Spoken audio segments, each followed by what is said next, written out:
ലോക്സഭാ ഇലക്ഷനുമായി ബന്ധപ്പെട്ട് ചെയ്യുന്ന പുതിയ വീഡിയോയിലേക്ക് സ്വാഗതം. ഇനി നമ്മൾ നോക്കാൻ പോകുന്നത് ആലത്തൂർ മണ്ഡലമാണ്. രൂപീകരിച്ച കാലം തൊട്ടേ ഒരു ഇടതുപക്ഷ ചായ്വ് കാണിക്കുന്ന മണ്ഡലമാണ് ആലത്തൂർ. 3 തവണയാണ് ഇലക്ഷൻ നടന്നത്. അതിൽ 2 തവണയും PK ബിജു വിജയിച്ച് കയറിയ മണ്ഡലമായിരുന്നു. അവിടെ കഴിഞ്ഞ തവണ ഒരു അത്ഭുത വിജയമാണ് രമ്യ ഹരിദാസ് നേടിയിരുന്നത്. അതായത് കേരളത്തിലെ തന്നെ ഭൂരിപക്ഷ അടിസ്ഥാനത്തിൽ നോക്കുകയാണെങ്കിൽ ഏറ്റവും വലിയ ഭൂരിപക്ഷത്തിലൊന്ന് നേടി 1,59,000 ഭൂരിപക്ഷത്തിന് രമ്യ ഹരിദാസ് അട്ടിമറി എന്നതിനപ്പുറം ഒരു അത്ഭുത അട്ടിമറി നടത്തിയൊരു മണ്ഡലമാണ് ആലത്തൂർ.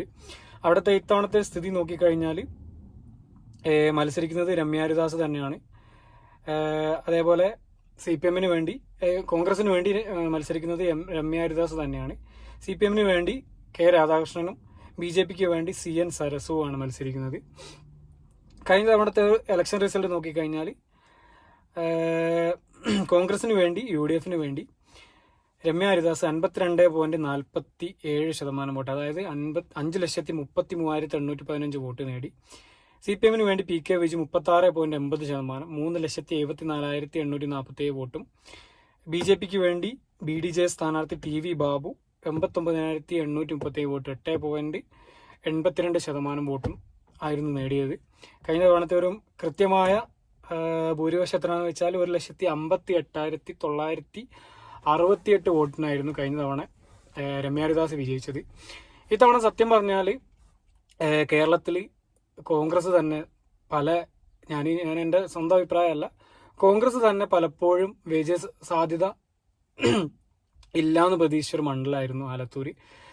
നമ്മളൊക്കെ ന്യൂസിലൊക്കെ കണ്ടാണ് രാഷ്ട്രീയ ചാണക്യനായ കനകോലുവിൻ്റെ റിപ്പോർട്ട് പ്രകാരം ആലത്തൂർ രമ്യ ഹരിദാസിന് പ്രതികൂലമായിട്ടുള്ളൊരു സ്ഥിതിയായിരുന്നു എന്നാണ് അദ്ദേഹം റിപ്പോർട്ട് കൊടുത്തിരുന്നത്. പക്ഷേ ഇലക്ഷന് തൊട്ട് മുമ്പ് മാധ്യമങ്ങളും മറ്റുള്ള രാഷ്ട്രീയ നിരീക്ഷകരും എല്ലാവരും ഒരുപോലെ പറഞ്ഞിരുന്നത് രമ്യ ഹരിദാസിന് ഇത്തവണ ശക്തനായ സ്ഥാനാർത്ഥി കൂടി വന്നതോട് കൂടിയിട്ട് വിജയപ്രതീക്ഷ പാടെ അവസാനിച്ചു എന്ന രീതിയിലുള്ള ഒരു ഡിസ്കഷൻ ആയിരുന്നു പൊതുവെ നടന്നിരുന്നത്. പക്ഷേ സ്ഥാനാർത്ഥി പ്രഖ്യാപനം കഴിഞ്ഞ് രമ്യ ഹരിദാസ് ഫീൽഡിലേക്ക് ഇറങ്ങിയ ശേഷം രമ്യ ഹരിദാസിന് കിട്ടിക്കൊണ്ടിരിക്കുന്നൊരു പിന്തുണ അത് ആരെ അത്ഭുതപ്പെടുത്തുന്ന രീതിയിലാണ് കിട്ടിക്കൊണ്ടിരിക്കുന്നത്. കാരണം സ്ത്രീകളുടെ ഇടയിൽ പ്രത്യേകിച്ച് എന്താ പറയുക, രമ്യ ഹരിദാസിന്റെ പ്രായമുള്ള യുവതികൾക്കിടയിൽ, ഒരു കൗമാര പ്രായക്കാർക്കിടയിൽ, കുറച്ച് പ്രായമുള്ള അമ്മമാർക്കിടയിലൊക്കെ അവരുണ്ടാക്കുന്ന ഒരു ഓളം, അവർ കാണിക്കുന്നൊരു അവരോടുള്ള ഒരു സ്നേഹബന്ധം നമ്മൾ ന്യൂസിലും ഒക്കെ നമ്മൾ കണ്ടുകൊണ്ടിരിക്കുകയാണ്.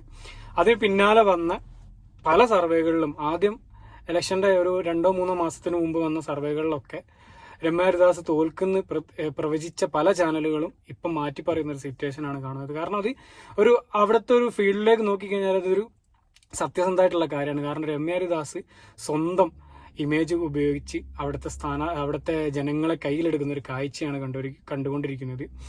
അപ്പം ഇത്തവണ അവിടെ വീണ്ടും കഴിഞ്ഞ തവണത്തെ ആ ഒരു ഭയങ്കരമായൊരു ഭൂരിപക്ഷം ഉണ്ടാവില്ലെങ്കിൽ കൂടെ ഒരു കംഫർട്ടബിൾ ആയിട്ടുള്ളൊരു മാർജിനിൽ രമ്യ ഹരിദാസ് തന്നെ വിജയിച്ച് കയറുമെന്നാണ് പ്രതീക്ഷിക്കുന്നത്. നമുക്ക് അവിടുത്തെ ഒരു അസംബ്ലി നിയമസഭാ മണ്ഡലങ്ങളുടെ ഒരു പാറ്റേൺ വെച്ച് നോക്കിക്കഴിഞ്ഞാൽ എല്ലാ മണ്ഡലങ്ങളിലും, അതായത് തരൂര്, ചിറ്റൂര്, നെന്മാറ, ആലത്തൂർ, ചേലക്കര, കുന്നംകുളം, വടക്കാഞ്ചേരി എല്ലായിടത്തും CPM-നാണ് MLA-മാർ. പക്ഷേ ഈ ലോക്സഭാ ഇലക്ഷനിൽ രമ്യ ഹരിദാസ് കംഫർട്ടബിൾ ആയിട്ടുള്ള ഒരു മെജോറിറ്റിക്ക് തന്നെ ഒരു കൃത്യമായിട്ടുള്ളൊരു പ്രവചനം ഞാൻ പറയുന്നില്ല. കാരണം ശക്തനായ ഒരു സ്ഥാനാർത്ഥിയാണ്, ജനകീയനായിട്ടുള്ള ഒരു സ്ഥാനാർത്ഥിയാണ് തൊട്ടപ്പുറത്തുള്ളത്. എന്നാലും കൂടെ തൻ്റെ ഇമേജ് ഉപയോഗിച്ച് ഇലക്ഷൻ പ്രവർത്തനം നടത്തുന്ന രമ്യ ഹരിദാസിന് കംഫർട്ടബിൾ ആയിട്ടുള്ളൊരു ഭൂരിപക്ഷത്തിൽ വിജയിച്ച് കയറാൻ സാധിക്കുമെന്ന് തന്നെയാണ് ഞാൻ കരുതുന്നത്. അപ്പോൾ നമുക്ക് വീണ്ടും അടുത്ത മണ്ഡലത്തിൻ്റെ ഒരു വിശകലനങ്ങളുമായിട്ട് അടുത്ത വീഡിയോയിൽ കാണാൻ ശ്രമിക്കാം. Thank you for watching. Have A nice day.